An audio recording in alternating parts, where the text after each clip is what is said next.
I wanted to make this episode because a lot of people don't know that in addition to record production and music marketing, one of the jobs I've been doing for years is podcast production and marketing. I currently make a ton of them, including The Daily Beast, The New Abnormal, which is a political podcast that's regularly in the top 50 out of all 1,100,000 podcasts on Apple right now. But I also do a ton of music podcasts and have done this professionally for 6 years, so I see it through a lens that a lot of people don't. And I keep up on so many different podcasts and read the press releases and dailies on them all the time. So I figured it could be fun to do a video on my favorite podcasts for musicians, since I have probably listened to more of them than nearly any human, much to the failing of my own sanity. So to inspire this podcast is I've been developing an amazing podcast that I produce called Killed by Desk, which interviews musicians and the people in the business about their careers after music and talks about their day job and life after their time in counterculture and working through their careers in music. So I've been studying podcasts and listening to tons of them lately to develop Killed by Desk, so this was all fresh on my mind. So without further ado, let's break these down. I broke these all up into categories to make it nice and easy. Let's start with music business and management podcasts. The one I've enjoyed most lately is Punk Rock MBA.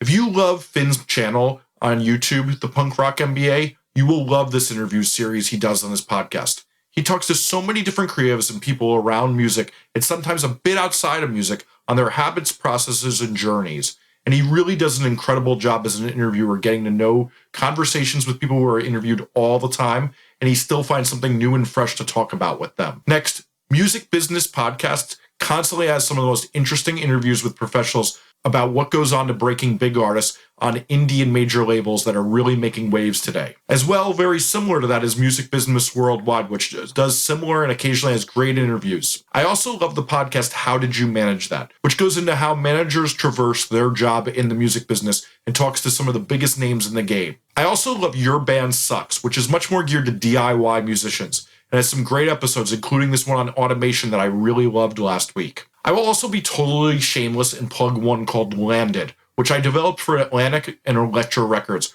where I interviewed their staff on what they actually do and their journey to get them in the walls of one of the biggest major labels. Next, let's talk about music production podcasts.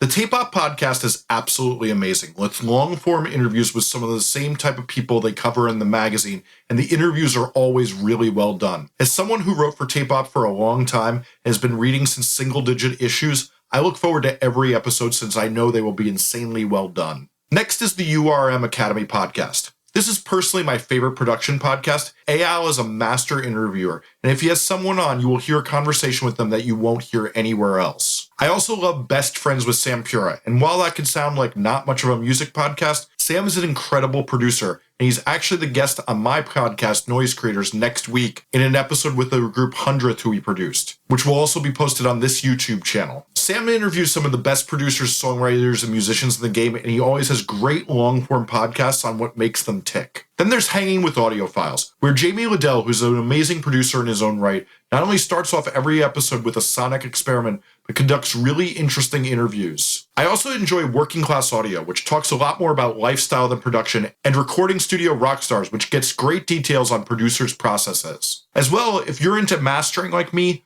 Masterdisc's Making Vinyl podcast is an amazing dive into what actually goes into making great sounding vinyl, and Ian Shepard's The Mastering Show has some amazing episodes on the nitty-gritty details of mastering. Now let's talk my favorite genre of musician podcasts, songwriting and creative process podcasts. Song Exploder is, of course, the greatest of all time podcast of this genre, and really took making a podcast on the creative process to a new level. I also saw you just launched a TV show of the podcast on Netflix, which I can't wait to watch, but truly, if you're not listening to this, you're missing out on the best podcast that's ever been made on the process of making music. Then there's And the Writer Is, which is the best interview podcast about the songwriting process, and he gets absolutely amazing guests to talk about making great songs, and truly is a look at the process like no one else has made. One of my other favorite podcasts is Tape Notes, which is similar to Song Exploder, but more in a full album vein. Their episode with the 1975 is one of my favorite podcasts I've ever listened to, and they truly pull out amazing episodes of everyone they have on. And with that, another shameless plug is my show Inside the Album, which is very similar to Tape Notes, which Warner Music Group gave me unprecedented access to show the DNA of how they develop artists. I documented groups like Wallow's, Nothing Nowhere, Dashboard Confessional, and Jason Mraz's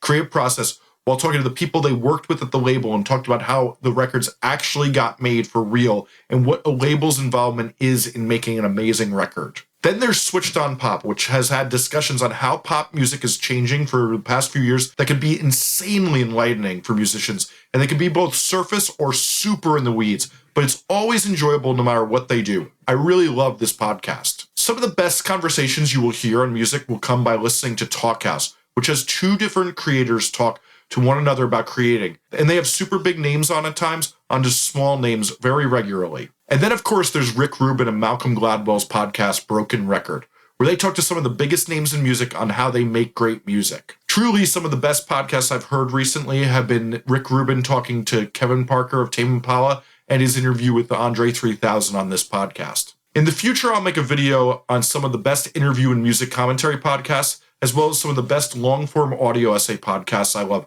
But I wanted to keep this one geared towards musicians' knowledge. As well, I'm excited to say that I'm going to be doing a lot of podcasts on this feed. You may have seen me starting to go this way, but this YouTube channel will have a podcast interview pretty regularly on Fridays. And in my Noise Creator podcast feed, I always put up every interview I do, which I've done over 100 with some of the best producers in music today. Okay, enough shameless plugging of all my podcasts. If I missed any one that you really love, please let me know in the comments, as I'd love to hear about them and make sure they're on my radar. Thanks so much for watching.